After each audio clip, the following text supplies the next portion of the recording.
Before we begin the opening prayer, do they have any council members that have any special intentions? Okay, Council Member Carroll first, if you could. Oh, one. Okay. Thank you, President. I would like to remind everyone that this week, the country celebrates the National Crime Victims' Rights Week. I would ask that we all keep in our prayers, in our memory of all the families that have lost family members and friends to crimes throughout the country. And not only for the families that have lost loved ones, but also to the families of the people who committed the crimes, because they have been involved, tangled with this tragedy, and they had nothing to do with it. So we pray for them also, and we ask God for forgiveness. Thank you. Council Member Segura. Thank you. I'd just like to take this opportunity to also bring special recognition or remembrance to a good friend of mine, Mr. Tommy Pritchard. I grew up with him in my district. He lives in my district, but he passed away this week. He's a former Kenner policeman, started at the same time I did, went on to become a customs investigator, and then came back to the City of Kenner Police in a support role, and due to an illness has passed away. So I do want to have everyone please remember them in their prayers. Thank you. Let us bow our heads and remember that we are in the presence of the Lord. Heavenly Father, you gather us together in our faith journey, trusting in you. We join one another as a community of faith on a journey to grow ever deeper in our faith, in our love, in our desire to long for you. Along the way, remind us of your love, of your sacrifice, of your ever mindful presence. Let us never lose hope along the way. Help us to be strong, strong in faith, strong in love, strong in our desire to be ever mindful of your presence. For it is in your strength and love and the graces you bestow upon us that we can go out and share in your love and faith with all of those in our community. It is in the name of Jesus Christ our Lord, who lives and reigns with you in the Holy Spirit, one God, forever and ever, we pray. Amen. Councilman Klein, can you lead us in the pledge? I pledge allegiance to the flag of the United States of America and to the republic for which it stands, one nation, under God, indivisible, with liberty and justice for all. Madam Clerk. Yes, sir. You have a quorum this evening. In accordance with Council Resolution number B14550, please be advised that all cellular telephones, pagers, beepers, and other devices of this nature must be deactivated or silenced throughout the council meeting. Mr. Chairman, I have received a request this evening to amend the agenda to include item 16N, an ordinance accepting the responsive bid received from Louisiana Lift and Equipment Incorporated in the amount of $24,435 for the purchase of 3 trailer-mounted light towers to be used at special events in accordance with letter bid number 15-1534 for the Department of Parks and Recreation. Motion by Councilmember Reyno, second by Councilmember Conley to suspend the council rules. All council members, please vote. Mr. Chairman, motion passes 7-0 to suspend your rules. Motion by Councilmember Reyno, second by Councilmember Conley to amend the agenda to include item 16N. Is there anyone in the audience wishing to object? Please come forward. Seeing none, council members, please vote.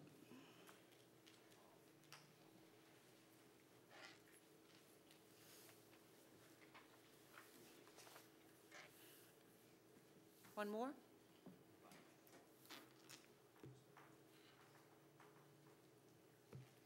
Everybody voted? I got one more.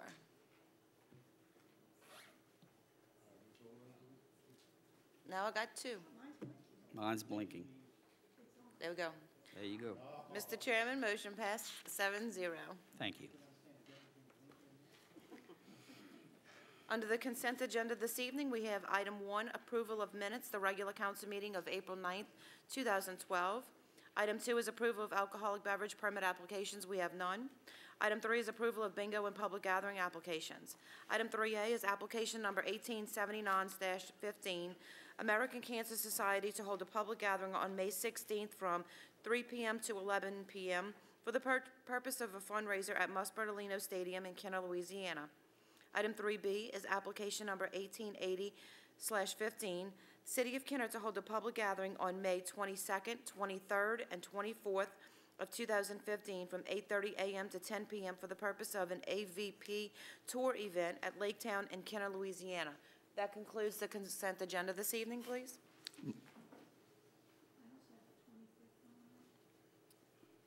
I have the 22nd, 23rd, and the 24th. Yes, not the 25th. 3 days. Motion by Councilwoman DeFrances, second by Councilmember Conley to approve the consent. Council members, please vote. Mr. Chairman, motion passes 7-0. Under the public appearance agenda this evening, we have item 9, public hearings for final passage. Item 9A is a public hearing regarding summary ordinance number 11,831, an ordinance approving the sale of a portion of 31st Street right-of-way located between Williams Boulevard and Connecticut Avenue and Delaware Avenue right-of-way located between 31st Street and the Interstate 10 Service Road and Highway Park subdivision in Kenner, Jefferson Parish, Louisiana. Motion by Councilmember Segura, second by Councilmember Reyno, and I believe we have an amendment. Yes, let's vote to open your hearing first. Oh, sorry, I forgot to vote. Okay. Council members, please vote. 3 more votes. Motion passes 7-0 to open your hearing, and I believe the Planning Department has a presentation that we will take first. Thank you, Council President. The subjects include a portion of Delaware Avenue extending in a north-south direction located between 30th and 31st Streets, and a portion of 31st Street extending east to west between Williams Boulevard and the Interstate 10 exit ramp. The portion of 31st Street right-of-way consists of 38,330 square feet and measures 766 feet by 50 feet. The right-of-way is improved and dead ends at the I-10 exit ramp to the west. The street right-of-way is primarily used to access the car lots of the Lamarque Ford dealership, which fronts 31st Street to the north. The portion of Delaware Avenue consists of 26,652 square feet. It measures an average of 532 feet by 50 feet. The Lamarque Ford dealership is located both north of 31st Street on Lot 24A1B and east of Delaware Avenue on Plot 269A. Ronnie Lamarque Properties also owns the lots that make up squares 270 and 271, which lie adjacent to both portions of the right-of-way. Ronnie Lamarque Properties proposes to purchase the adjacent portions of street rights-of-way from the City of Kenner and incorporate the rights-of-way along with the adjacent squares 270 and 271 into the existing Lamarque Ford dealership as part of an expansion to the dealership site. Correspondence has been received from all utility companies, each expressing no objection to the sale. An appraisal was performed by Valbridge Property Advisors dated February 3rd, 2015, estimating the fair market value of the Delaware Avenue right-of-way at $160,000 and the 31st Street right-of-way valued at $230,000 for a total estimated value of $390,000. The City of Kenner subsequently obtained the services of Thorns Consulting to conduct a review of the appraisal. The review concluded that the appraisal appears to be well supported and acceptable. The applicant has offered to purchase the property at its estimated fair market value. The City of Kenner has determined that the portions of rights-of-way are not needed for a public purpose due to their locations and that there are no land uses adjacent to the property other than the Lamarque Ford dealership. The existing east-west vehicular traffic route that extends from Loyola Drive to Williams Boulevard will not be impacted. 30th Street will still be the primary east-west artery for vehicles traversing between Williams Boulevard and Loyola Drive. The Planning Commission at their February 25th meeting recommended approval.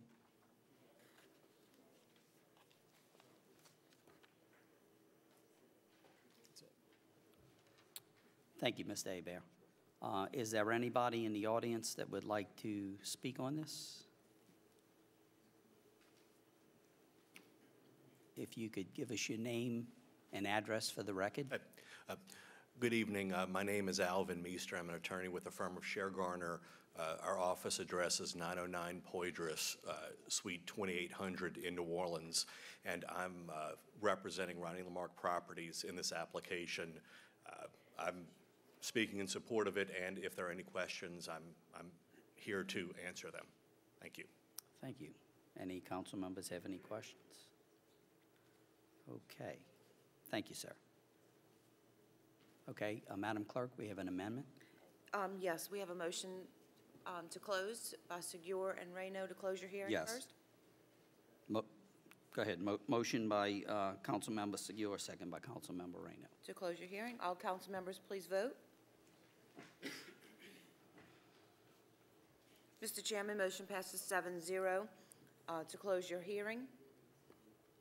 We have a motion on the floor by Councilmember Segure, second by Councilmember Reyno for approval. That's correct. I've also received a request this evening to amend the item to have Section 4 read that the sale of said property shall be subject to any existing servitudes related to the use, maintenance, repair, and replacement of the currently existing utilities located in or under said property in favor of the owners of those utilities, and provided that said utilities may be relocated or removed with the consent of the owners of those utilities. Motion by Councilmember Reyno, motion by Councilmember Segure, second by Reyno for the amendment. For the amendment. Council members, please vote.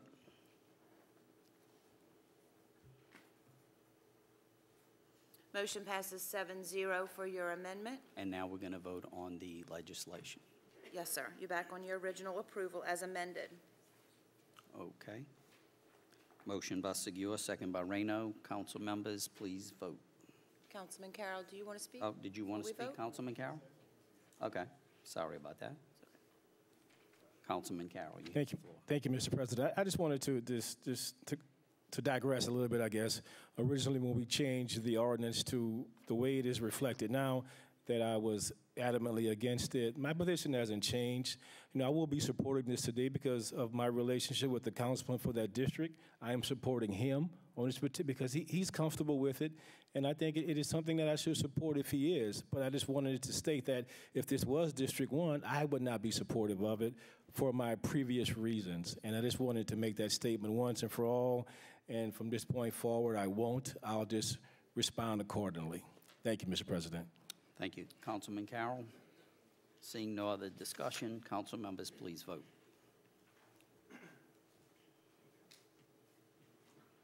Mr. Chairman, motion passes 7-0. Item 9B is a public hearing regarding summary ordinance number 11,832. An ordinance authorizing an extension and amendment to the lease agreement by and between the City of Kenner and Janusa Family Delights, LLC. Motion by Councilmember Carroll, second by Councilmember Conley. Council members, to open a public hearing, council members, please vote. We're now in a public hearing. Is anybody in the audience would like to speak? Seeing none. Motion to close the public hearing. Councilman Carroll, second by Councilman Conley. Mr. Chairman, motion passes 7-0 to close your hearing. Motion by Councilman Carroll, second by Councilman Conley on the legislation. Councilman Carroll, you have the floor. Thank you, Mr. President. I'd like to first, thank the Planning Department for all the hard work that was put into this, and especially the Janusa family for having the confidence for coming into the city of Kenner, particularly into the Rivertown area. If you have not gone, eaten there, it's not only a bakery for great Italian cookies and ice cream, but there also is pasta, pizza. I actually ate there Sunday after Mass, and it was a family atmosphere, a number of family. I saw a number of city employees, firemen, policemen, all in the restaurant, enjoying it. And I believe that the Gendusa family will do well there. I think once the word get out, more and more people will come. And this is the type of business I think is conducive to the Rivertown area, and we look forward to a long history with the Gendusa family. And thank you very much again. Thank you, Mr. President. Thank you, Councilmember Carroll. Councilmember Impastato, you have the floor. I would like to echo what Councilman Carroll said and give my endorsement, anything I can do to help this business succeed in Rivertown. They are excellent. They're doing an excellent job. Anyone who has not been, whether you're here, whether you're watching this on TV, you are missing out. It is one of the best stuffed artichokes in the city, and rest assured I've had plenty. So they are doing an exceptional job over there, and I think they need our support. So we're glad to have them there. Thank you. And I just want to echo the same thing, and just to let you know that the Gendusa Meat Market is open for lunch daily from 11 to 3, and they're also open for dinner, so 7 days a week on dinner. Okay, so we need, You can vote on approval now. okay. Council members, please vote on approval. Mr. Chairman, motion passes 7-0.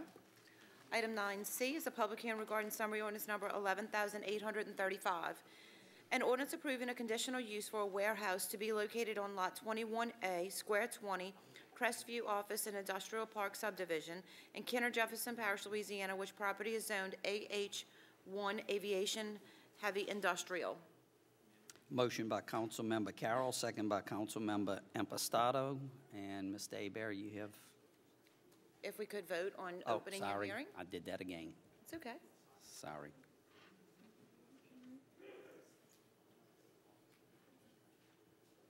This is to open a public hearing. Motion passes 7-0 to open your hearing. Thank you, Council President.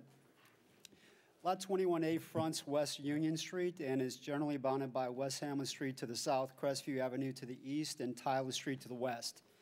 Lot 21A is currently being used for the storage of various vehicles and trailers. The property is zoned AHI, Aviation Heavy Industrial, and is located in an area that contains both the AHI and the Heavy Industrial zoning districts. The area contains sporadic undeveloped land along with a mixture of industrial uses. The proposal includes a new construction of a 3,000 square foot warehouse on Lot 21A. The property will be used for the storage of cars and recreational vehicles. The proposed building meets the minimum building setback regulations, the off-street parking regulations, and the landscape regulations of the district. The building will consist of a metal frame with exterior walls consisting of metal siding. The height of the building is 18 feet. It meets the maximum height requirement that's allowed in the AHI district.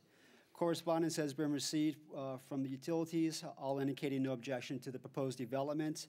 And on March 25th, the Planning Commission had recommended approval of the application. Is there anybody in the audience that would like to speak on this?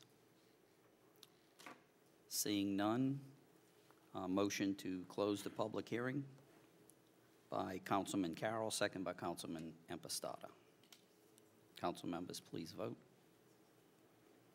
Mr. Chairman, motion passes 7-0 to close your hearing. Motion by Councilmember Carroll, second by Councilmember Impastato. Council members, please vote. Mr. Chairman, motion passes 7-0. Item 9D is a public hearing regarding resolution number B16591, a resolution calling a public hearing to determine whether the structure located at 815 29th Street in Kenner, Louisiana, shall be abated by repair, rehabilitation, demolition, or removal. Motion by Councilmember Carroll, second by Councilmember Reyno. Please vote. Mr. Chairman, motion passes 7-0 to open your hearing. Ms. Vallow?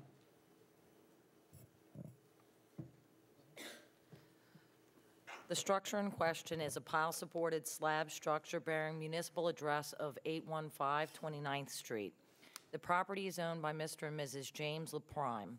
On January 5, 2015, it was determined that this property was unsafe and dangerous under the building codes for the City of Kenner, as well as Section 5-57, at all of the Code of Ordinances for the City of Kenner. On January 12, 2015, a notice was sent certified mail to the property owners advising them of the property and building violations. After no response from the property owners, the certified mail was returned unclaimed, and being unable to locate the property owners, a curator was appointed by the city. As of this date, the violations have not been corrected, nor have there been any attempts to comply. The city has been maintaining the property for several years, and there is currently an amount owed of $1,753.46 to the City of Kenner. The City of Kenner also contracted the services of an engineer, and it is noted by the report of the engineer retained by the City of Kenner, who provided the following reasons of inadequate maintenance, dilapidation, and abandonment. Structure is abandoned. A majority of the structure's soffit and fascia are damaged. Portions of the roof sheathing and rafters along the northern side of the structure are damaged and show signs of rot. Extensive roof damage throughout the structure. A temporary tarp covering the roof is severely damaged and tattered.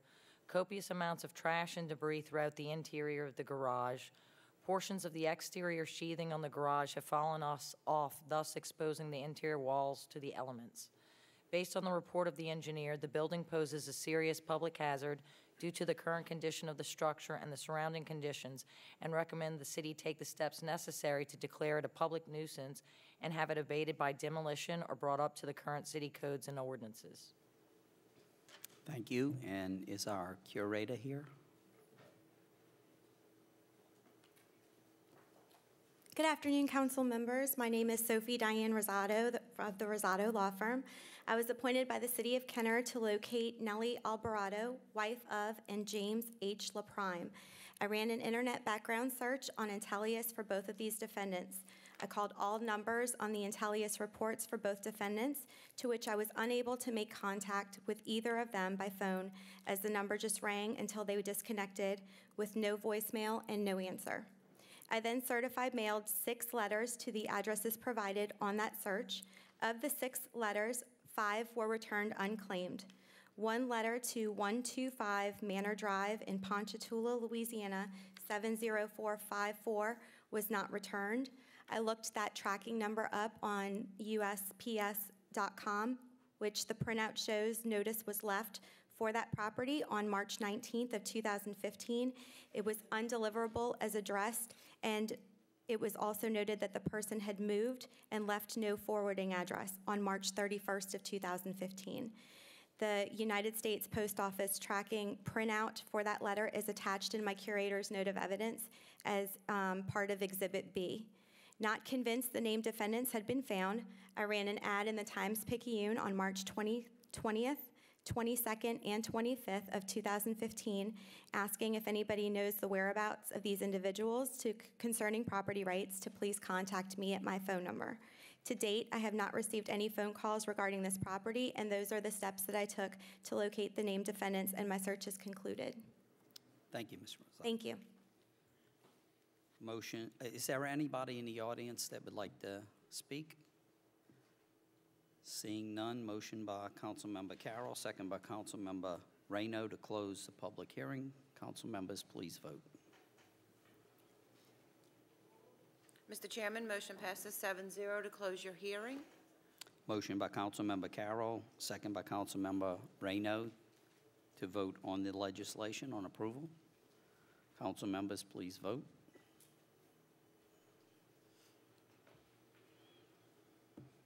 Mr. Chairman, motion passes 7-0. Item 10 is opening of bids. We have none. Item 11 is reclassification of zoning for final passage. We have none. Item 12 is other ordinances for final passage.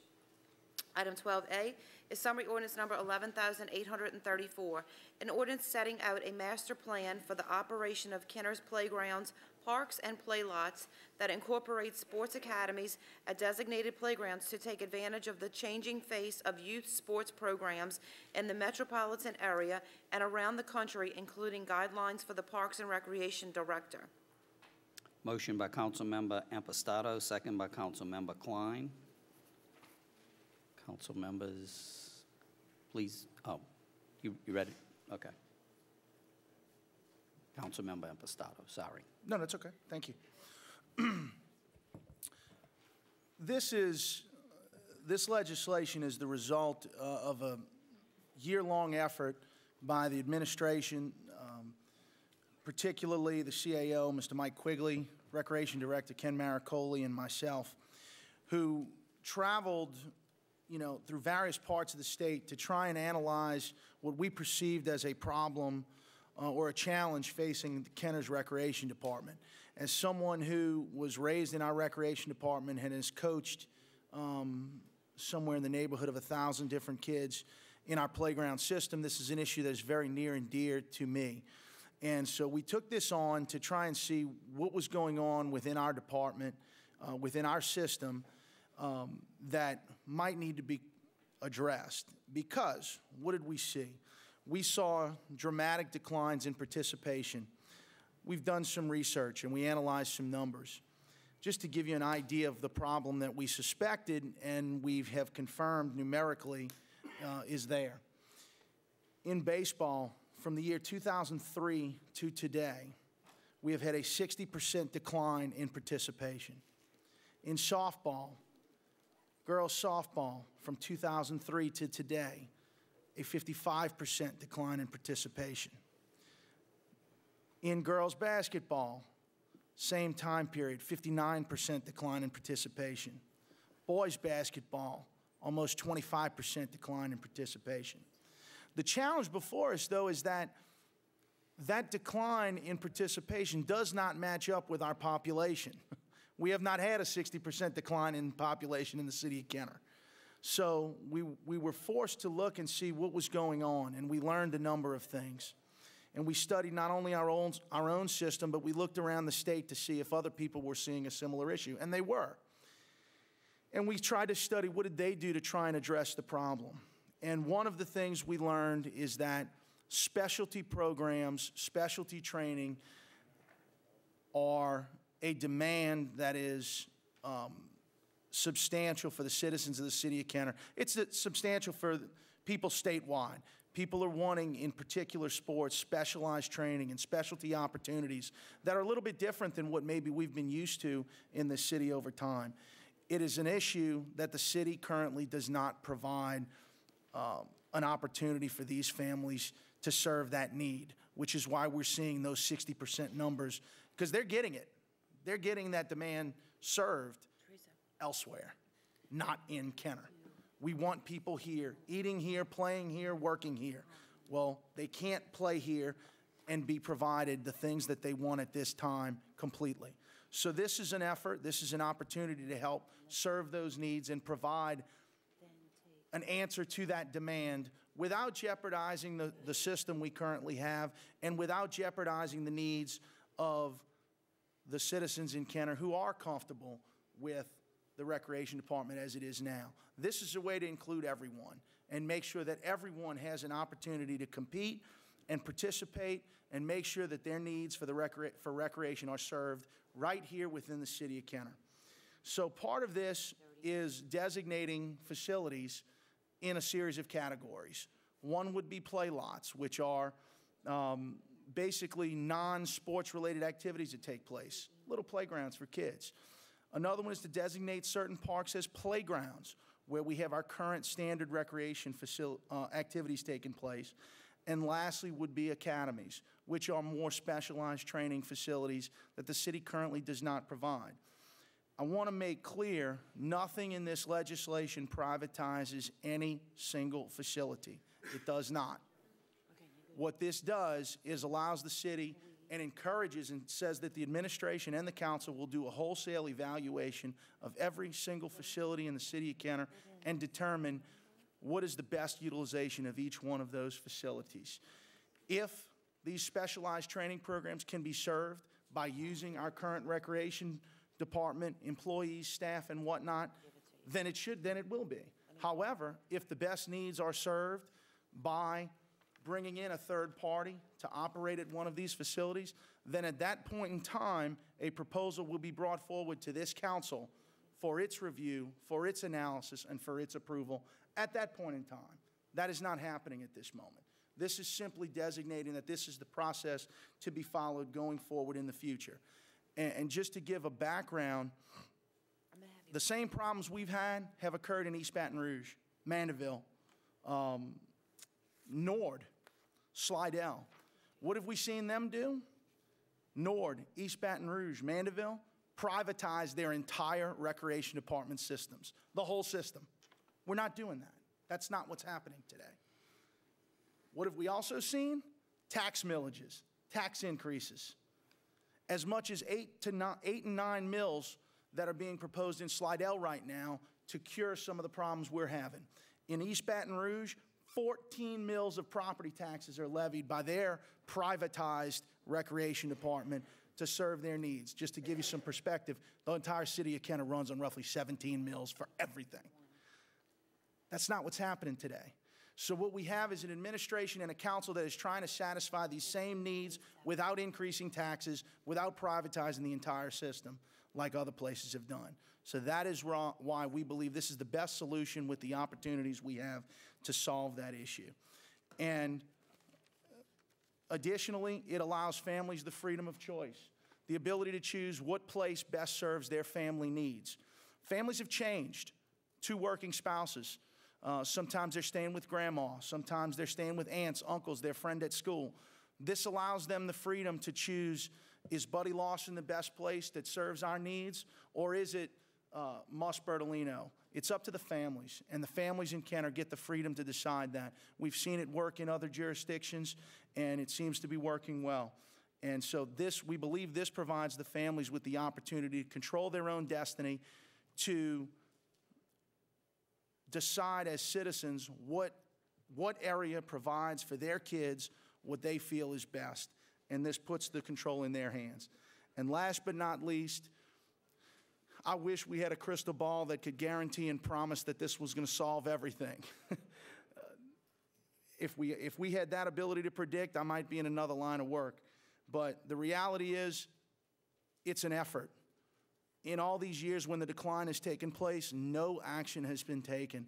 This is the first opportunity that a city council in Kenner has taken an aggressive approach to try and address these issues. We hope it works. We feel comfortable that it's going to work. If it doesn't, we change it. We change it. There once was a time where, you know, the weight limits in football were an issue and used differently. To a kid like me, that was devastating to have a weight limit, but we dealt with it. We dealt with it. Dad ran me like a beast, and we dealt with it. But, you know, there have been times that's had to be adjusted to meet the needs of the current kids. Well, this is no different. If over time some things have to be worked out, they will be. But this is an opportunity, this is an aggressive approach that we think is going to make a big difference and improve our system. So I'm asking my fellow council to join me in supporting this legislation. Thank you. Thank you, Councilmember Impastato. Councilmember Carroll, you have the floor. Thank you, Mr. President. And you know, first I'd like to thank the Mr. Maricoli, the Recreation Department, Councilmember Impastato, Mr. Quigley, for going out and to look at other organizations, look at other ways that people conduct business, the way they do things to improve their situations. I think you can never sit on your laurels and disagree that what you're doing is great and that's all you have to do. If you do that, you're going to get left behind. And I think to be able to do that, and a lot of the things that they discovered, a lot of the things that they want to implement through this special services are fantastic. I mean, there are some things that I think would work, we could try within ourselves within the Recreation Department. And Mr. Maricoli will tell you, as Councilman Impastato said, about the costs that it takes for recreation. And we have discussed some things that some people probably would not like. What will we have to do to support it? He and I have had a number of conversations, and a lot of people disagree my position on it. But I think for us to be able to sit up here and talk, that yet you have to do something as it relates to the finances to procure, to have a great recreation department like we've always had. There's no doubt about that. You know, like Councilman Impastato, I have been involved in every facet of recreation department. I'm still a part-time coach on the playground. presently have a grandson that plays on the playground. I try to make it to as many games as I can. So I don't think I will ever get away from it. I will evolve into an old man, older than I am now, into participating in some shape or form. But I won't be supporting this ordinance tonight. Not that some of the things aren't good. I think some of them are good. I think we should, as a city, as a recreation department, as a council, should look into some of these things. But I believe to bring in these special services, and look, they've been around for a long time. I participated in them. My children participated in them, from AAU to baseball to everything. So this isn't new. I think it has grown, like the councilman said, to a level now that it is a force to be reckoned with, and we all, parents and all, have to deal with that. I think if everything was equal, that if all parents and each all over the city had the same resources, had the same way to do stuff, then it would be a simple decision. But it's not. It is not equal from the river to the lake, and different reasons that I don't have to go into. We all understand that. It's not. So I believe to be able to do this is, and in some sense, passing the buck on to someone else to solve our problems. It is something that we have to deal with. And yes, this is something that we can try, and if it doesn't work, change. But we should always be in that position, and we should try things, and if it doesn't work, always do something to make it better. We will never get away from that. There will always be something extra that we will have to do. No different than where we are now, in the position we are now, and this will continue until recreation no longer exists. I think it's important, Mr. Duke, you can't see a line in his budget about the advantages of recreation. You can't see it. You can't see the families that participate. You can't see the young men who become responsible adults, who go on, some into college and high school, but become productive citizens. You can't see that. The numbers don't reflect that, but it's there. I assure you that it's there. So I won't be supporting it. I think some of the reasons, before I close, could be the cost. It could be additional cost from these organizations to some of the playgrounds that quite frankly, speaking specifically from District 1, that they won't be able to afford. It could happen. Will it happen? We don't know, but it could happen. And as opposed to think that it won't, I guess I'm gonna take the position that it will happen, that there will be additional costs that some people may not be able to participate with. It could possibly be that a particular organization come in, could possibly promote a specific sport at a particular playground. Could it happen? Not necessarily, but it could happen. And I'm not comfortable enough right now to be able to support something that could do this. It's going to affect the way that Mr. Maricoli has to schedule, the way that he has to program the events there. We're going to be in essence in competition with people who are using our facilities that we are still using our facilities for. So it's going to be some competition. We're going to have to work that out to be able to get our time in as much as these new organization does. There again imposes some hard work to be able to done. But last but not least, there is a possibility that some organization could come before the council to promote an entity at a playground that possibly the council person or the community does not support. And they could not stop it. It could happen. I know it because it could have happened before, prior, for other things. So all of these things, I mean, if it was just the playgrounds and the tot lots today, Mr. Sal Plyer, Coconut Beach, which is strictly volleyball, Mr. Plyer, which is soccer, Westgate, which is softball, it is good. Those programs are getting better because those specialties give a specialty to those playgrounds. That's all going to be done there. But my concerns are the larger portions of the playground. What's going to happen to that? And that is why I can't support it. That's why I believe it is something we have to continue to work with. So, nothing against the people going out looking for other ways. We're going to have to continue to do that. But I just because of all the reasons I just stated, believe that, that I won't be able to support this.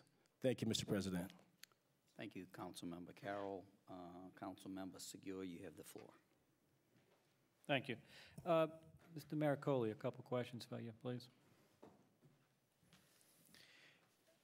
As so eloquently explained by Councilman Impastato, where this legislation is looking to go in designating Tot Lot Playground Sports Academy, do we have any set plan, timeline for any of this to take place any soon? No, nothing is in place now. Nothing is in the process of us designating it anytime, immediately or anything like that. There's a lot of other things that other factors that go into place.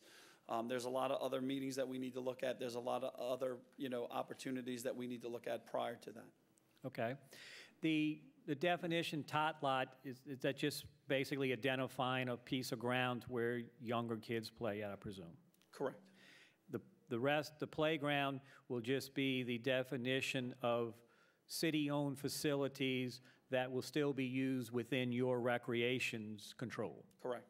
And then the academy would be something that would be designated for this third-party outside Correct, entity. which is, as Councilman Carroll said, Coconut Beach, it would be designated in that.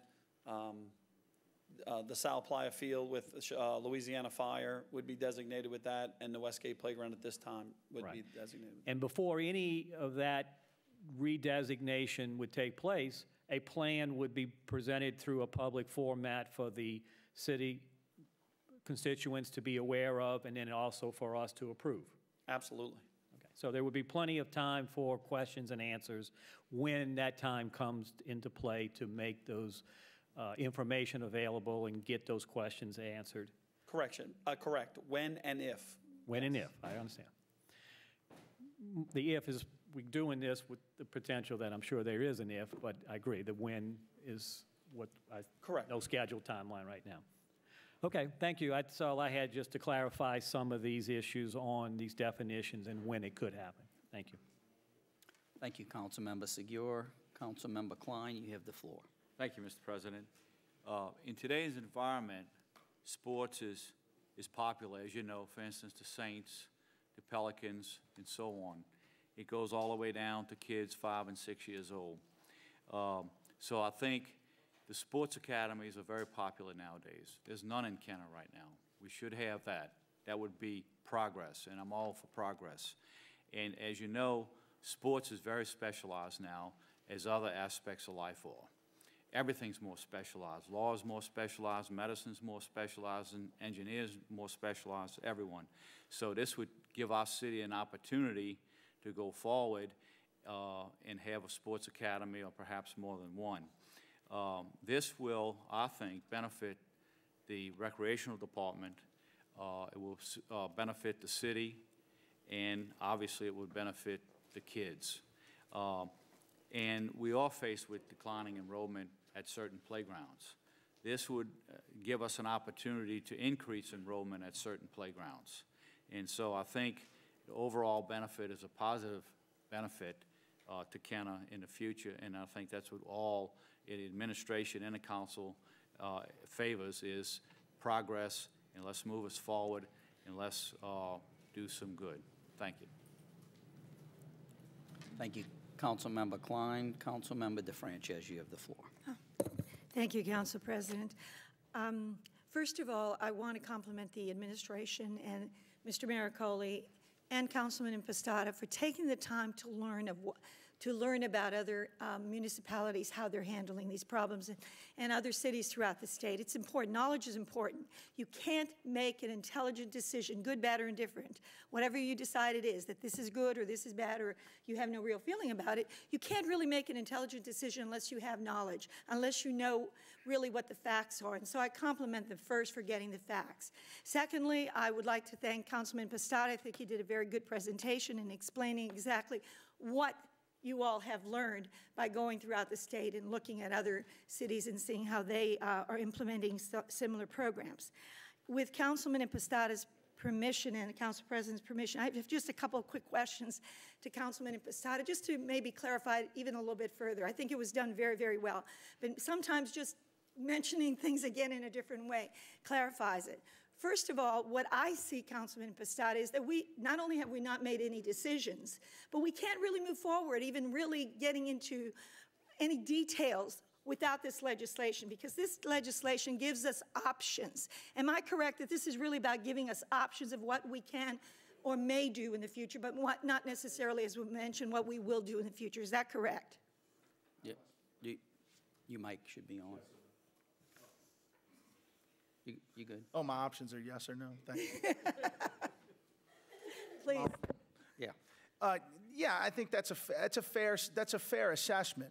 This is intended to provide options that the council can consider on a facility-by-facility basis in the future. There is absolutely nothing in the legislation that commits the city to enter into an agreement with anyone at any time.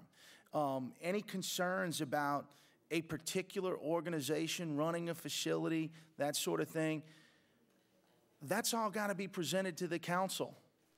And if at that point 4 out of the 7 council members don't agree with entering an agreement for some group to work at one of our facilities, then then we as council members have an obligation to cast the vote at that point in time to address that issue if and when it comes up.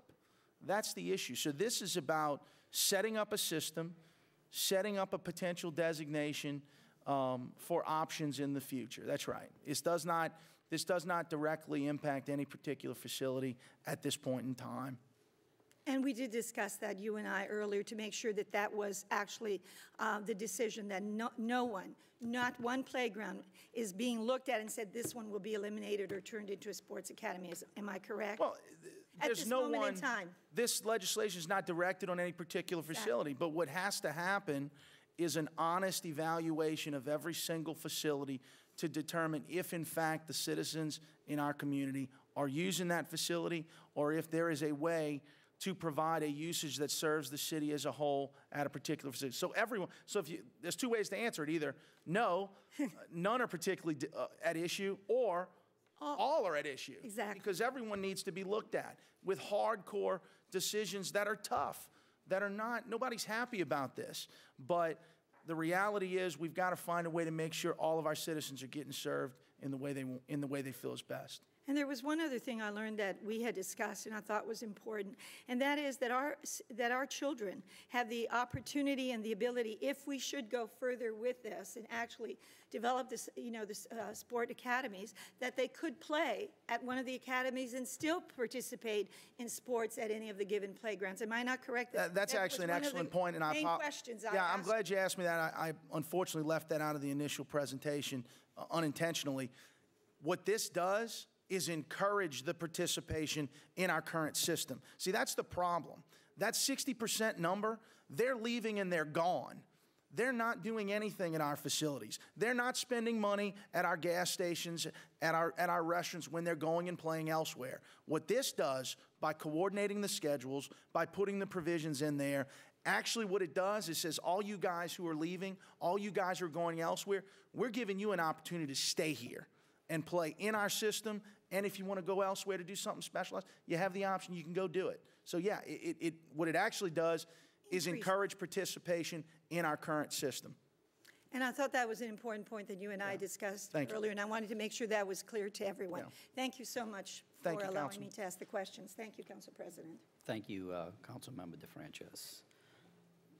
Councilmember Conley, you have the floor. Well, I'm not going to beat a dead horse, but I'm going to support this ordinance. I can tell you that, we've been competing with private entities for a long time now, and we've been losing. And I think this gives you the option of doing both. They can play with the specialized groups and bring a different level of ability to our recreation department, and I think it's a win-win. I don't think I'm supporting this pretty much for the same reasons Councilman Carroll's not supporting it, it seems. I don't think we're passing the buck. I think that we're taking on this elephant that's been in the room for a long time, and that we're being inclusive of everybody. We're not leaving any child behind, but certainly of some. And I know your daughter was gifted in basketball, and she went on and played in some private leagues, and we're allowing our children to do that. I've had 3 that have we had to leave the playground. We didn't have any options, and it was painful. All their friends at the playground, but they wanted to move on, and there was nothing in recreation department for us. But this gives them an option and allows them to stay back and still compete and play at a playground level. So I commend Councilman Impastato, the administration, and Mr. Maricoli for hitting this head on. And like Councilman Impastato said, if there's a hiccup or if there's a kink that needs to be ironed out, we can certainly come back and revisit it. But, you know, I just want to reiterate, we've been fighting this battle for years and losing it. So I'm glad that we're embracing it and we're going to encompass all the children. Thank you. Thank you. Mr. Quigley, you have the floor.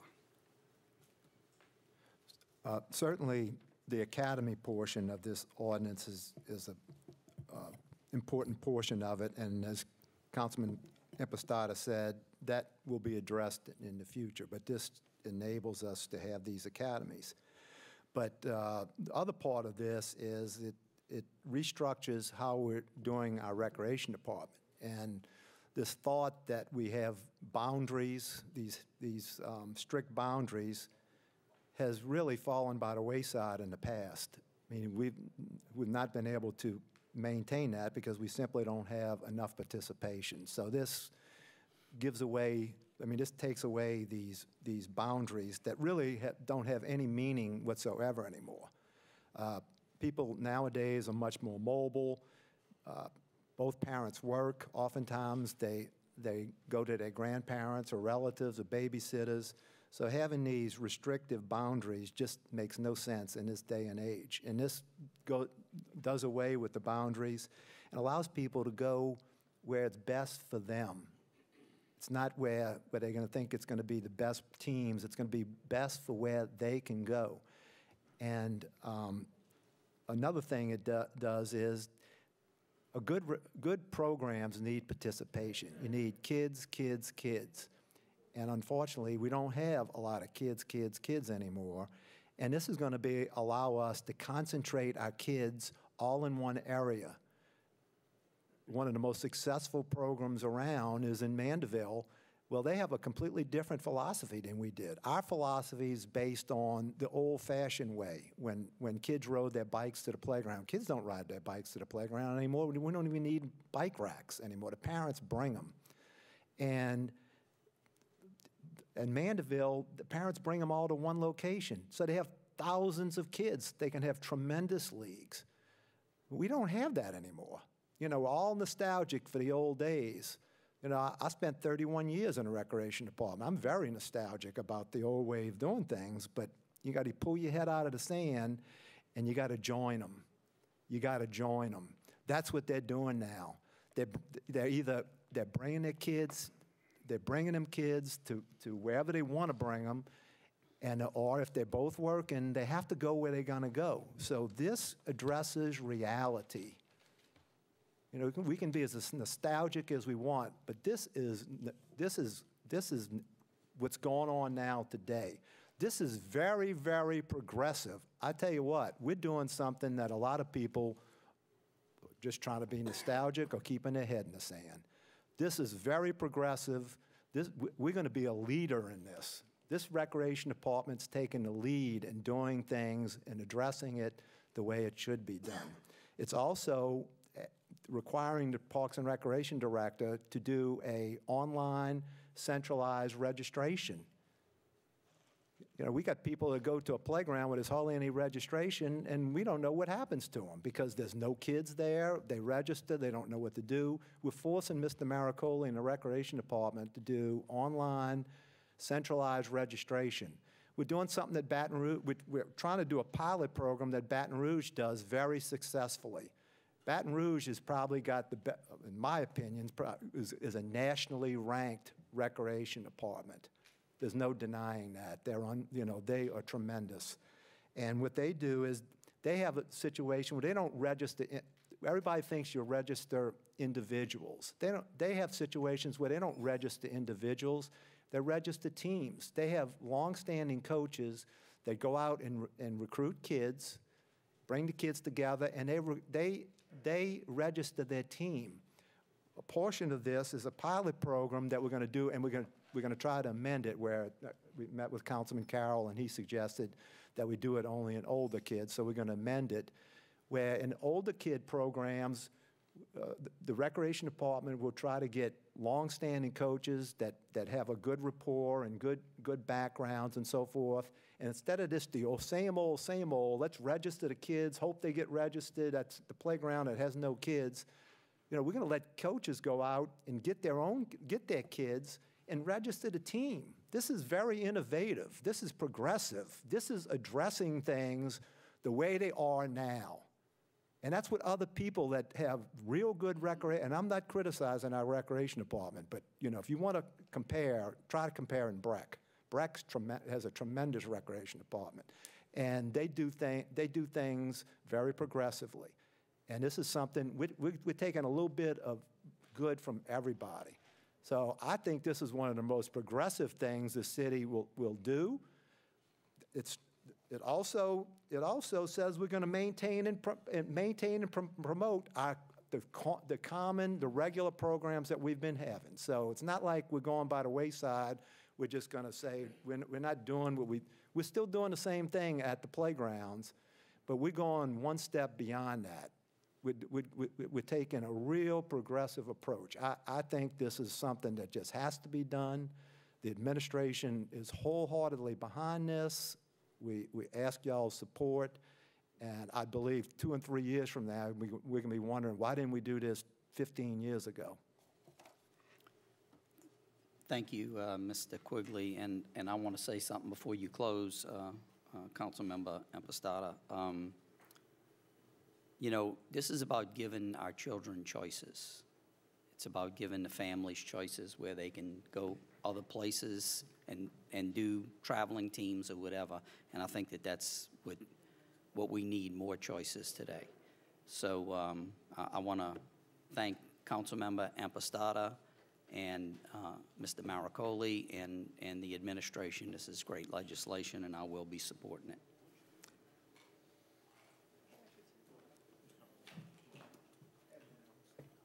You want to do the amendment first? Yes, sir. We've received a request to amend this item. Actually, Section 8 will read that the Parks and Recreation Director shall implement a pilot program beginning in 2017, allowing teams in the age bracket of 12 years and older to enroll in the athletics programs. You need a vote on the amendment? Yes, if we could vote on the amendment, please, and then we can go back to... Motion by Councilmember Impastato, second by Councilmember Klein on the amendment. Seeing no discussion, council members, please vote. Mr. Chairman, motion passes 7-0 to amend. Okay, now we're back on the original legislation. Councilmember Impastato, would you like to close? Okay. Which is a challenge for me in and of itself. Just to address, most of the issues that were brought up have been addressed already, so I won't go back over that. I do want to address the cost issue. The allegation that by having academies increases the cost to the other facilities, candidly, is absolutely contradicted by the very language of the legislation.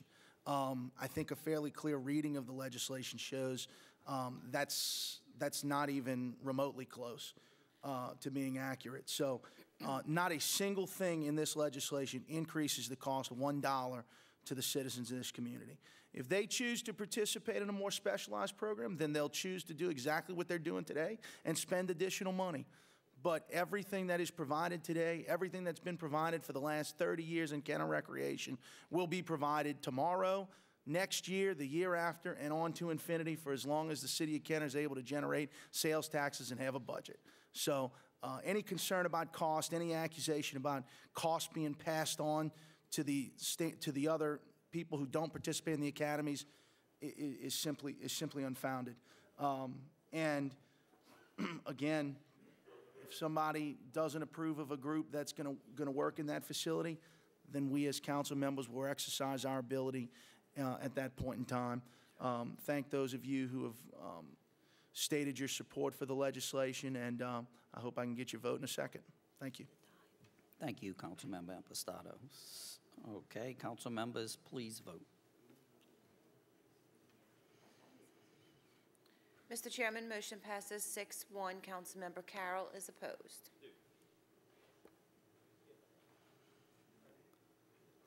Item 12B is summary ordinance number 11,836, an ordinance amending section 13-71 of the Code of Ordinances of the City of Kenner, Louisiana, relative to the prohibition of smoking within 25 feet of entryways of buildings owned, operated, or managed by the City of Kenner and a certain recreational facility owned, operated, or managed by the City of Kenner. Motion by Councilmember Klein, second by Councilmember Impastato. Seeing no discussion, council members, please vote. Mr. Chairman, motion passes 7-0.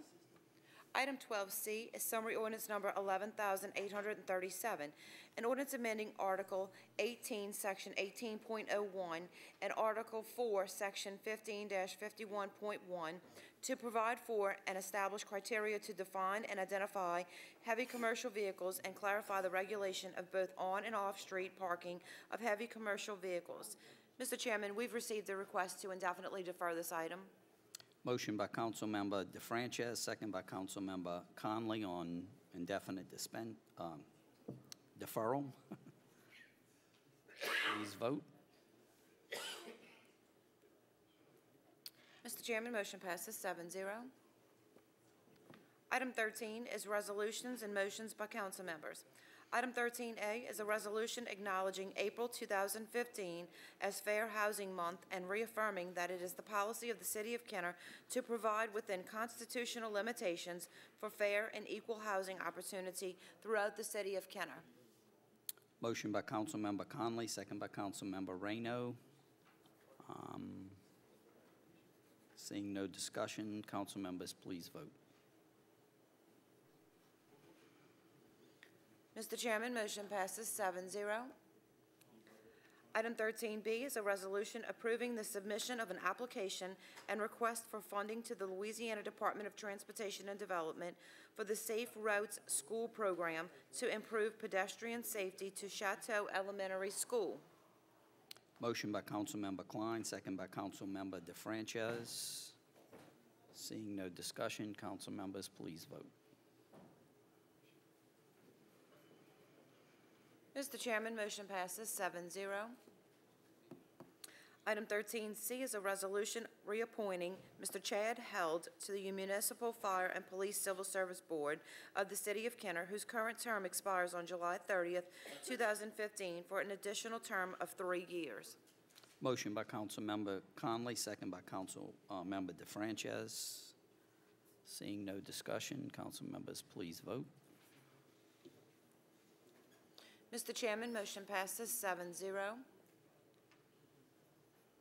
Item 13D is a resolution reappointing Mr. John Oliver to the Municipal Fire and Police Civil Service Board of the City of Kenner, whose current term expires on July 30th, 2015, for an additional term of 3 years. Motion by Councilmember DeFrances, second by Councilmember Conley. Seeing no discussion, please vote. Mr. Chairman, motion passes 7-0. Item 14 is items removed from the consent agenda. We have none. Item 15 is acceptance of contracts and similar matters approved by the mayor. Item 15A is summary ordinance number 11,838, an ordinance approving an agreement with Linfield, Hunter and Junius Incorporated for professional services relating to resident inspection services for the wastewater treatment plant number 3 improvements project, and an amount not to exceed $300,000 for the Department of Public Works. Motion by Councilmember Impastato, second by Councilmember Carroll. Seeing no discussion, council members, please vote. Mr. Chairman, motion passes 7-0. Item 15B is summary ordinance number 11,839, an ordinance approving an agreement with Meyer Engineers LTD and for professional services concerning Kenner 2030 Plan, Kenner City Park improvements, skateboard park improvements at Wentwood Park and Wood Lake Playground improvements in an amount not to exceed $217,108 for the Department of Public Works. Motion by Councilmember Impastato, second by Councilmember Conley. Seeing no discussion, council members, please vote. Mr. Chairman, motion passes 7-0. Item 15C is summary ordinance number 11,840. An ordinance approving an agreement with the firm of Digital Engineering and Imaging Incorporated for professional services associated with the design of Loyola Drive improvements, Veterans Boulevard to I-10, in an amount not to exceed $167,737 for the Department of Public Works. Motion by Councilmember Carroll, second by Councilmember Reyno. Seeing no discussion, council members, please vote. I think Councilman Impastato wanted to speak quickly. Did you? I haven't sent it to a vote yet. You want to speak? You sure? Okay. Mr. Chairman, motion passes 7-0. Item 15D is summary ordinance number 11,841. An ordinance accepting the lowest responsive bid received from 3C's Property Incorporated for the purchase of batcher mud and spillway dirt on an as-needed basis in accordance with sealed bid number 15-6263 and approving a contract in the amount not to exceed $10,000 per year for the Department of Parks and Recreation. Motion by Councilmember Reyno, second by Councilmember Klein. Seeing no discussion, council members, please vote. Mr. Chairman, motion passes 6-1. Councilmember Conley is abstaining. Item 15E is summary ordinance number 11,842. An ordinance accepting the responsive bid received from Tech 21 LLC in the amount of $29,423 to furnish and install ceramic roof coating for the Kenner Pavilion roof in accordance with sealed bid number 15-6261 for the Department of Parks and Recreation. Motion by Councilmember Impastato, second by Councilmember Segura. Seeing no discussion, council members, please vote. Mr. Chairman, motion passes 7-0. Item 15F is summary ordinance number 11,843. An ordinance accepting the responsive bid received from Tech 21 LLC in the amount of $26,312 to furnish and install ceramic roof coating for the Kenner Theater roof in accordance with sealed bid number 15-6260 for the Department of Parks and Recreation. Motion by Councilmember Carroll, second by Councilmember Reyno. Seeing no discussion, council members, please vote. Mr. Chairman, motion passes 7-0.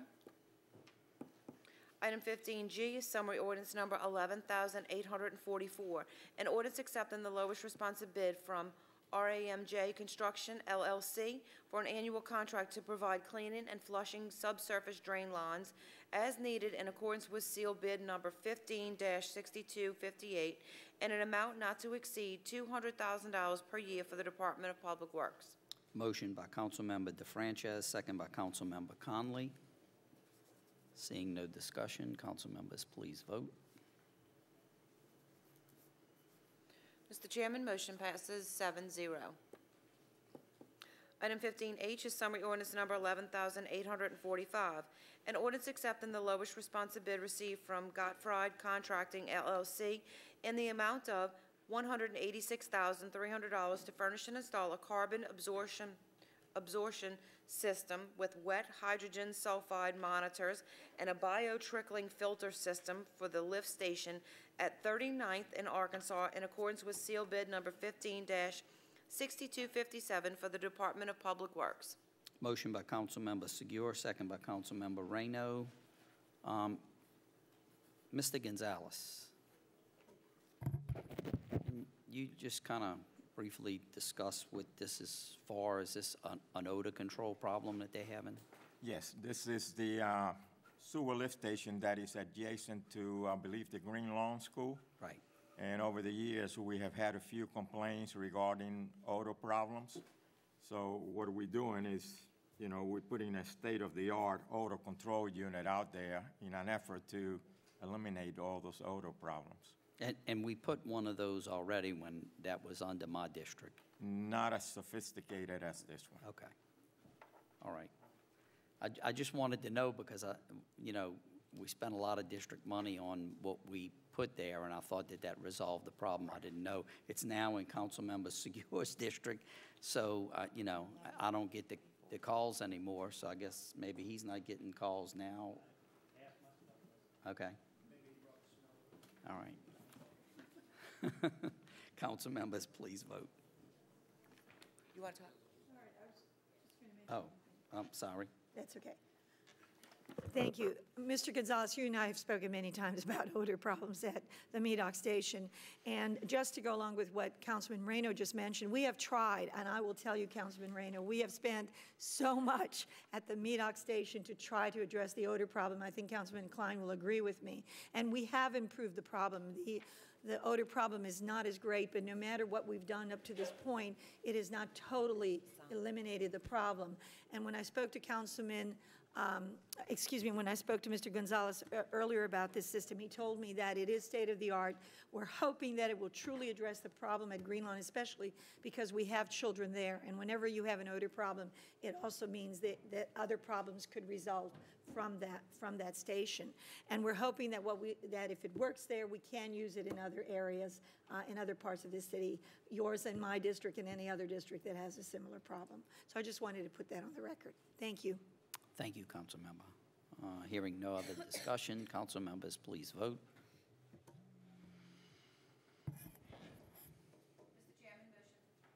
Mr. Chairman, motion passes 7-0.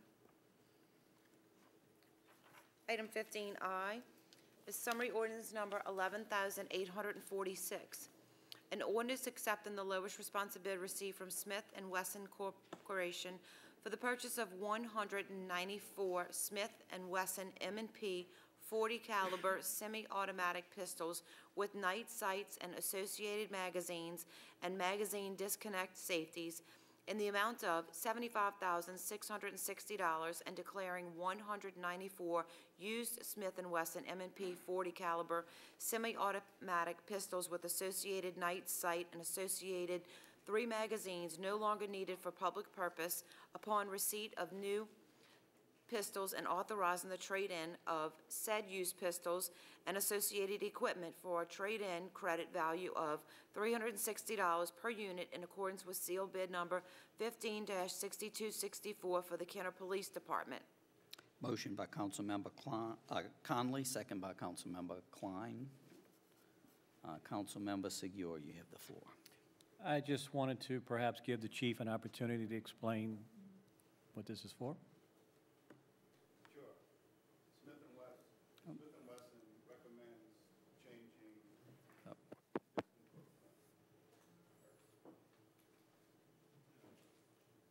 Smith & Wesson recommends changing some springs in each weapon periodically. I think it's like a 2 or 3 year turnaround. I'm not an armorer, so I can't be certain of the turnaround.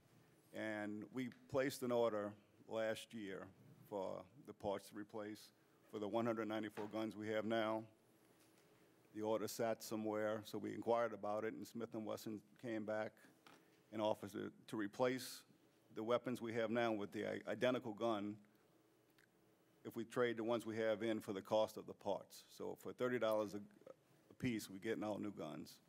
So we're either going to buy parts or we're going to trade in the guns we have now for new ones. And that's what this is. Thank you, Chief. Okay, seeing no other discussion, council members, please vote.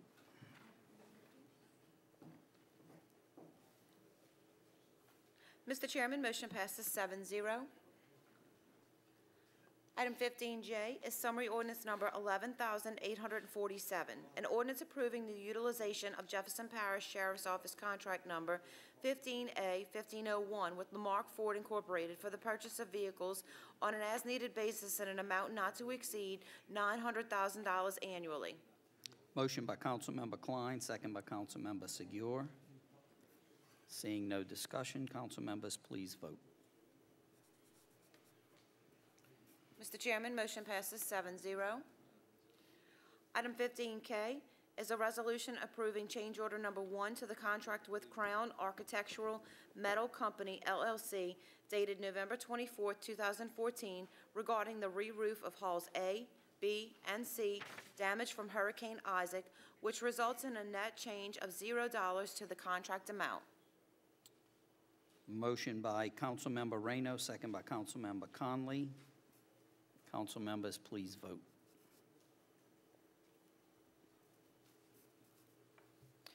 Mr. Chairman, motion passes 7-0. Item 15L is a resolution approving change order number 2, final to the contract with Fleming Construction Company, LLC, dated July 2nd, 2014, regarding the 31st and Jasper Lift Station project, which decreases the contract amount by $41,633.90 and accepting the contract as complete for the Department of Public Works. Motion by Councilmember Carroll, second by Councilmember DeFrances. Seeing no discussion, council members, please vote. Mr. Chairman, motion passes 7-0. Item 15M is a resolution approving change order number 1, final, to the contract with Advanced Quality Construction Incorporated, dated July 2nd, 2014, regarding the improvements to the existing Chateau Palmer wastewater lift station number 4304 project, increasing the contract time by 50 calendar days and increasing the contract cost by $7,512.77, and authorizing the mayor to accept the contract as complete for the Department of Public Works. Motion by Councilmember Klein, second by Councilmember DeFrances. Seeing no discussion, council members, please vote. Mr. Chairman, motion passes 7-0. Item 16 is ordinances and resolutions in summary for first reading. Item 16A is an ordinance rescinding and repealing ordinance number 10,431, which approved the sale of lots 45, 46, 47, and 48, square 422, Highway Park Subdivision in Kenner, Louisiana, to La Moscata Properties, LLC. Item 16B is an ordinance correcting a typographical error in ordinance number 10,883, adopted on April 9, 2015. Item 16C is an ordinance approving a memorandum of understanding between the City of Kenner and the City of New Orleans by and through the New Orleans Aviation Board for the design and construction of improvements to Aberdeen Street from Veterans Memorial Boulevard to the north boundary of the Louis Armstrong New Orleans International Airport Phase 1 of the North Terminal Access Road Project. Item 16D is an ordinance approving an agreement with Digital Engineering and Imaging Incorporated for design engineering services in connection with improvements to Aberdeen Street from Veterans Memorial Boulevard to the north boundary of the Louis Armstrong New Orleans International Airport Phase 1 of the North Terminal Access Road Project, and an amount not to exceed $633,657.92. Item 16E is an ordinance accepting the lowest responsive bid received from Sun Interiors LTD for a 2-year contract to furnish and install carpet tiles on an as-needed basis in accordance with seal bid number 15-6266, and an amount not to exceed $50,000 per year for the Department of Public Works. Item 16F is an ordinance accepting the lowest responsive bid received from High Tech Electric Incorporated of Delaware to repair, maintain street lighting on I-10 within municipal limits of the City of Kenner on an as-needed basis in accordance with seal bid number 15-6268, and an amount not to exceed $250,000 per year for the Department of Public Works. Item 16G is an ordinance accepting the responsive bid received from DocuMart and an amount not to exceed $5,614.25 for the purchase of dance programs for the 2015 Dance Review in accordance with telephone bid number T15-2279 for the Department of Parks and Recreation.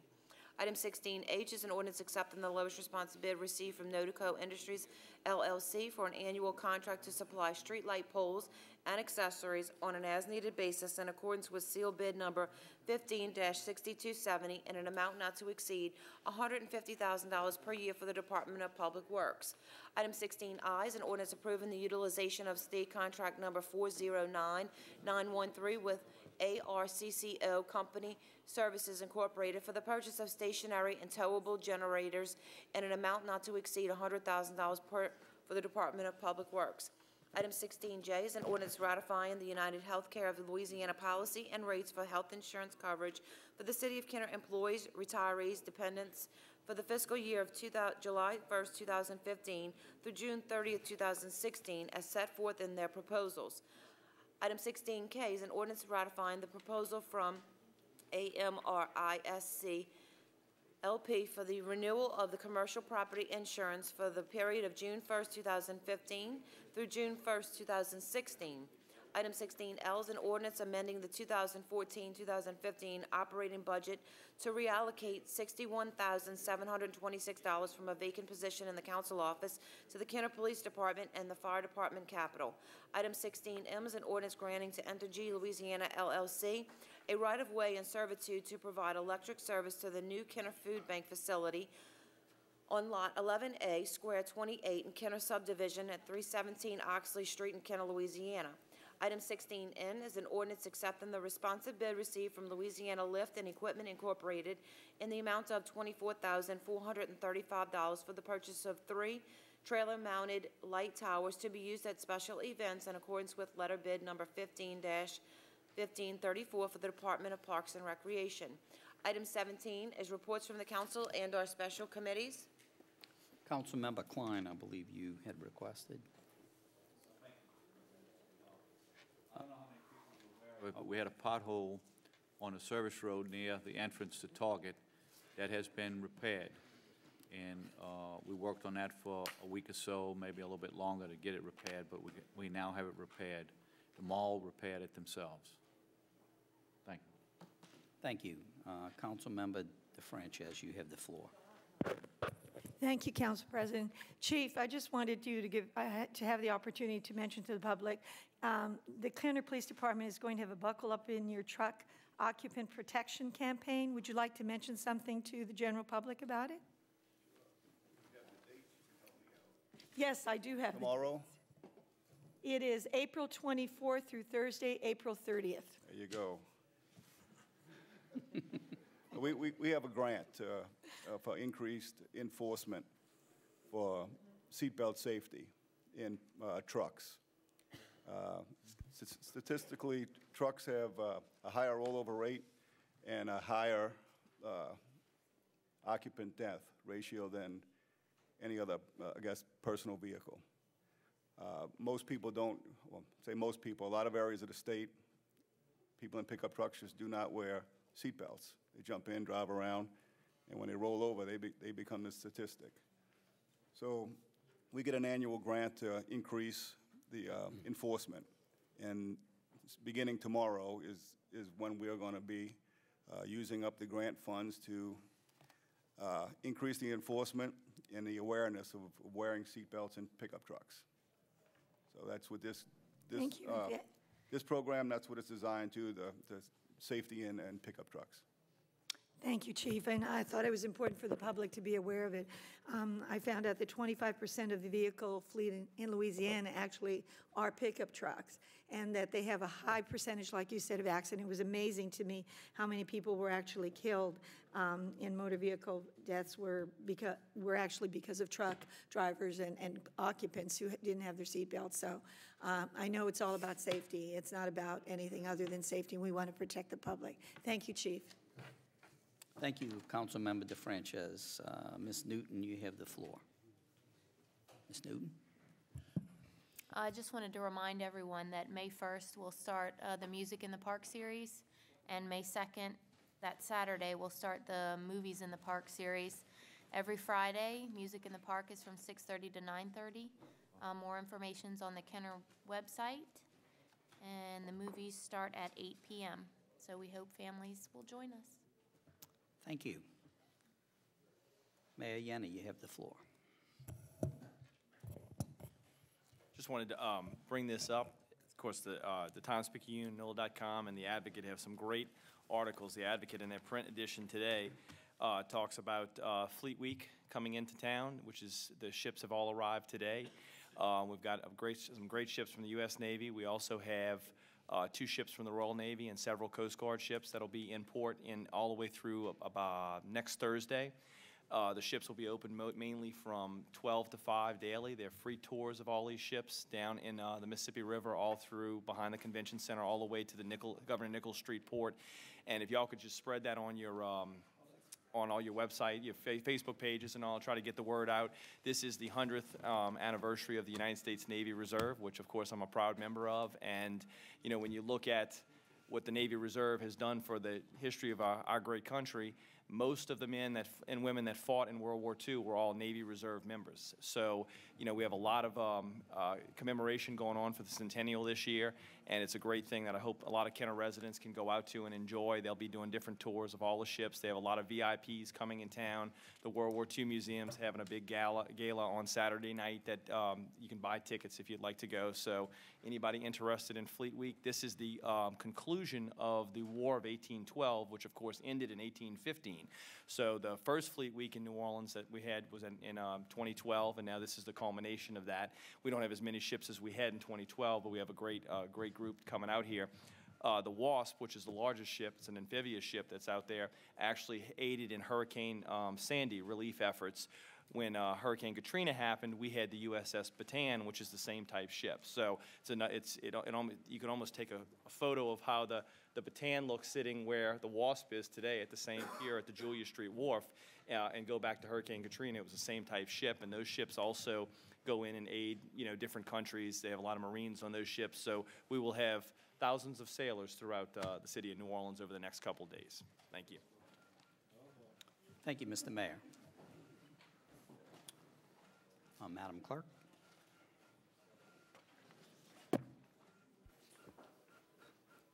Yes, sir. Item 18 is new business. We have none. Item 19 is unfinished business and motions to reconsider or remove from a tabled position. We have none. Item 20 is persons wishing to address the council on special subject matters. Mr. A.J. Giordano.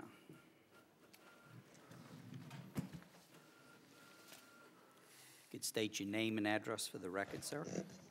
A.J. Giordano, 3518 California Avenue. Keith. I sent an email asking this council to look into amending 2 code ordinances pertaining to sidewalks. I also sent Director Vallow an email asking why a pamphlet of codes has not been sent to Kenner residents as directed by Mayor Yenny, and letters of intent were not sent to property owners to repair their sidewalks. As of this day, I've had no response to these inquiries.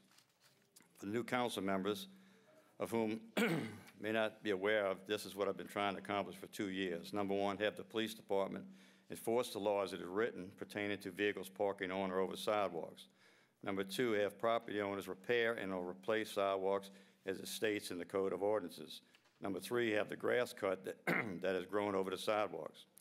These 3 items would once again open up the sidewalks for the safe passage of our residents in general, but more specifically for the children and handicapped.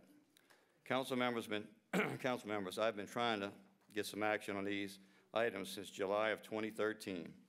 It is now time to stop the delays and finally do the right thing. Will it take a child to get seriously hurt or worse to have some action taken on these matters? I've stated in the past that informing the public of these violations would go a long way in correcting these problems. The public has a constitutional right to travel freely on these sidewalks. If this council, administration, and police department continue to ignore these problems, it would be sad to think that the only avenue would be to seek media coverage or legal action for a judge's opinion. We have the bones of a good city here in Kenner, and with your attention to these matters, our city can be even better. I would like to have a response on these emails that I put out, and also like to poll this council to see if you have pictures in front of you of these violations. And I'd like to, see if somebody's got a response on, is this acceptable behavior? Should the residents that take care of their property, should we accept this behavior, as you see in these pictures here? Okay? Okay, Mr. Giordano, you have 50-something seconds left. I'm done. You done? Okay. I'm actually going to let all the speakers come up and speak, and then if somebody wants to address your remarks, and the other speaker's remarks. I'm going to do that at the end, okay?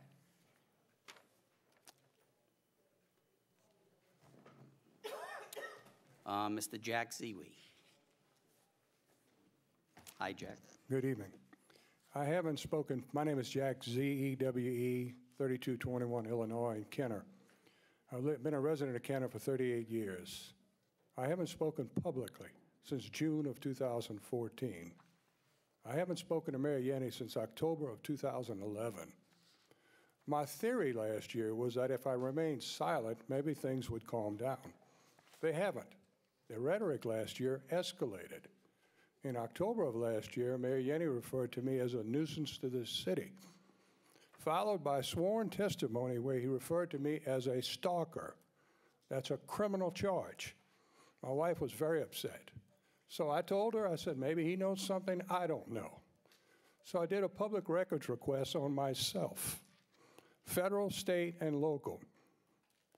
To no one's surprise, nothing was found. But Lieutenant Mark Ortiz sat down with me and disclosed that he found over 800 emails on the city service where my name was mentioned. Not once was there even a mention of criminal wrongdoing. So I asked him, what should I do? And he suggested, if you're truly upset by it, file a formal complaint against the mayor. I said, I'm not going to do that. So I'm here tonight to ask the mayor one question. I'd like him to explain his public comments where he feels I'm a public nuisance. And more specifically, I'd like information to support a charge of stalking. Thank you. Thank you, Mr. Zewe. Mr. Al Morella. Al Morella, 4260 East Loyola Drive, 5th District, 43 years. I got some comments and I got a question. I want to start with the comments first. The comments are relative to an issue that involves my VFW post 7732.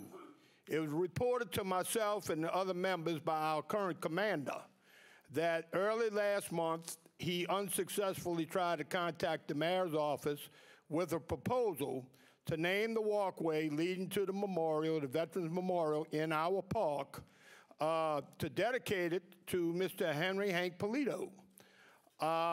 He tried to call the mayor's office again, and this time he made contact and he was able to talk about his proposal. According to, at our meeting last week, he told us that he was told that it would appear on the agenda, it would be discussed with the council, and that it would have to go through the attorneys, through the lawyers, and a lot of other bureaucratic red tape. This is what was reported to us, okay? Now, if we can honor former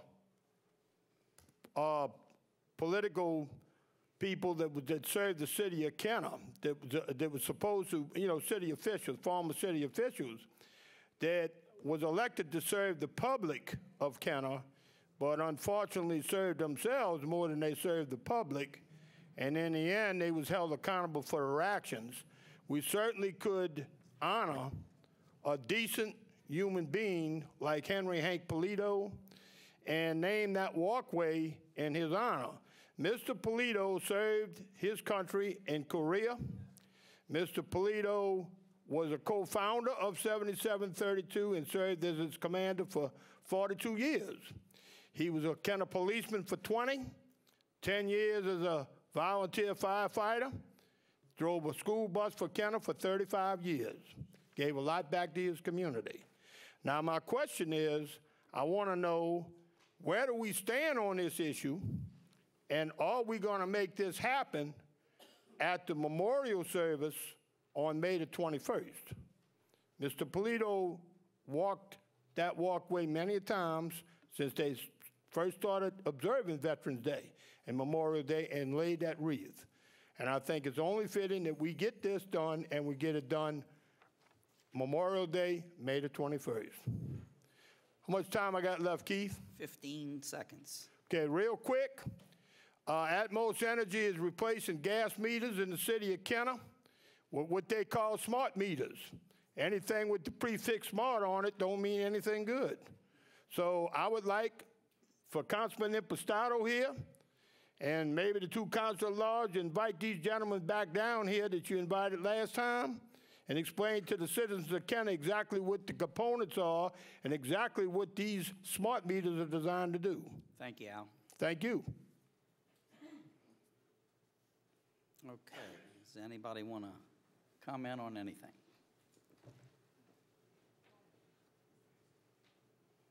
Mayor Yanni, you have the floor.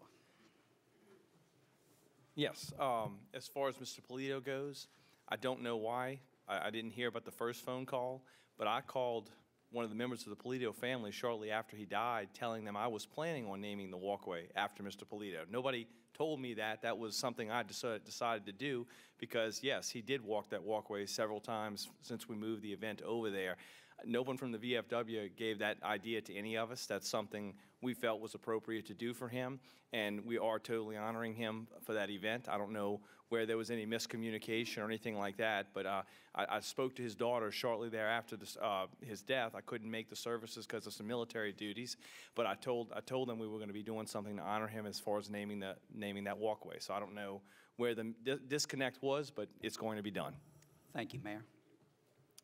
Councilmember Carroll, you have the floor. Thank you, Mr. President, and I'd like to, thank Mr. Guardiano for his insistence over the past couple of years for the particular project. I mean, this is how the city should be. People should be able to come up and to express their concerns as it relates to safety concerns in this particular matter. And I'd like to have his question answered as if it is that the mayor did request Ms. Valot to call Mr. Guardiano. If he did, and if he did, was he notified? And the request by the mayor, was that carried out to address his question? Ms. Valot. Ms. Valot, would you like to respond? I had spoken with Mr. Giordano with regard to preparing a pamphlet, and actually I spoke with the Councilman Raynaud as well. I'm in the process of doing that.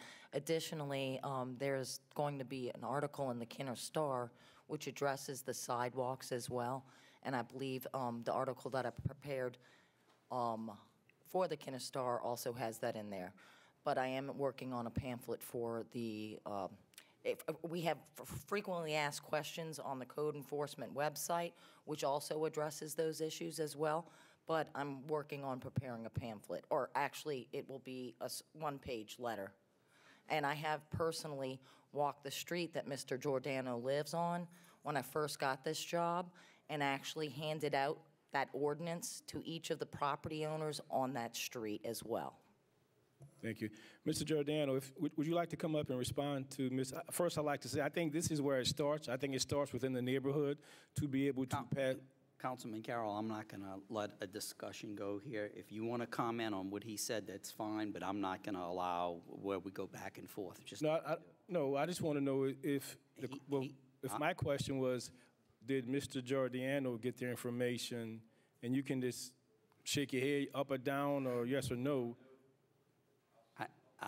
Again,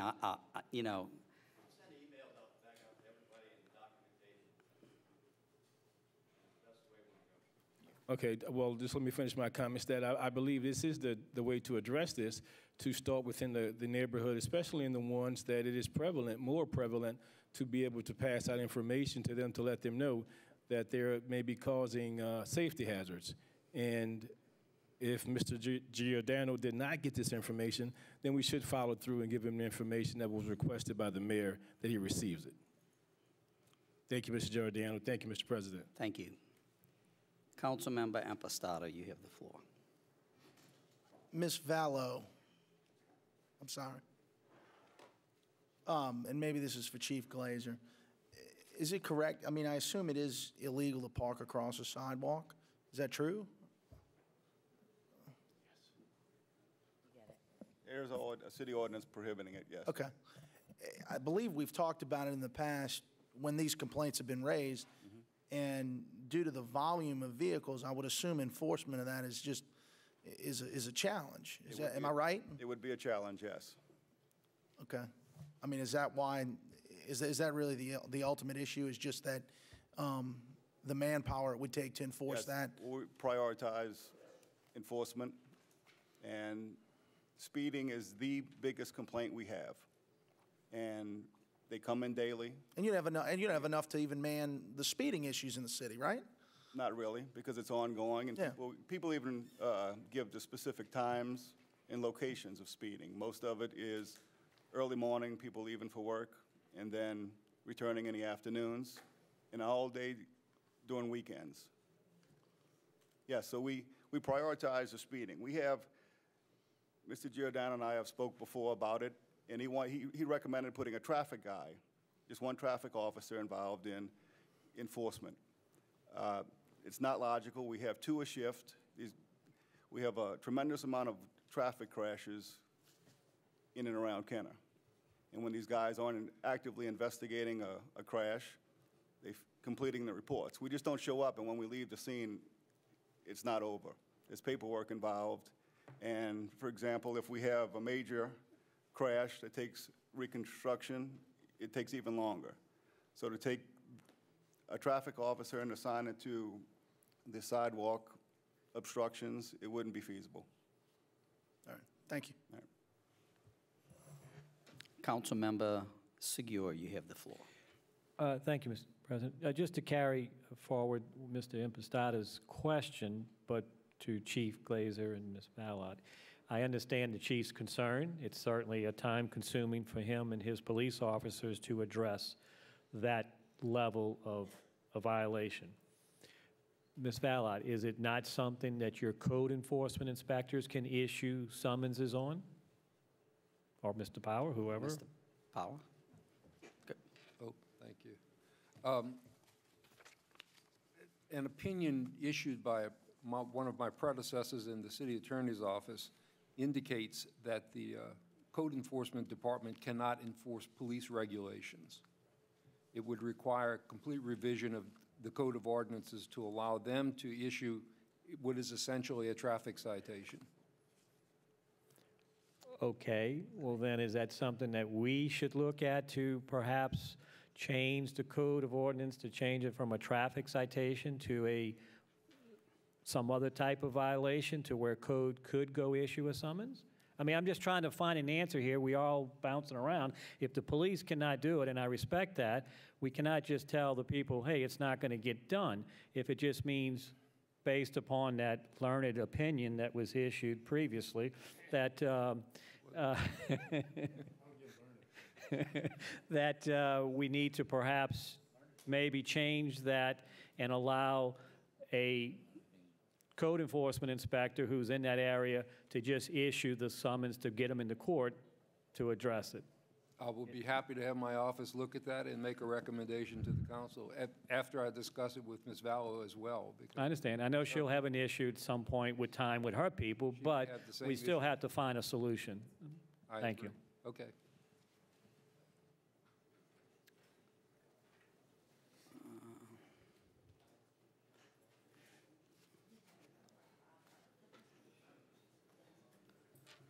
Okay. Seeing no other discussion, motion by Councilmember Conley, second by Councilmember Reyno to adjourn.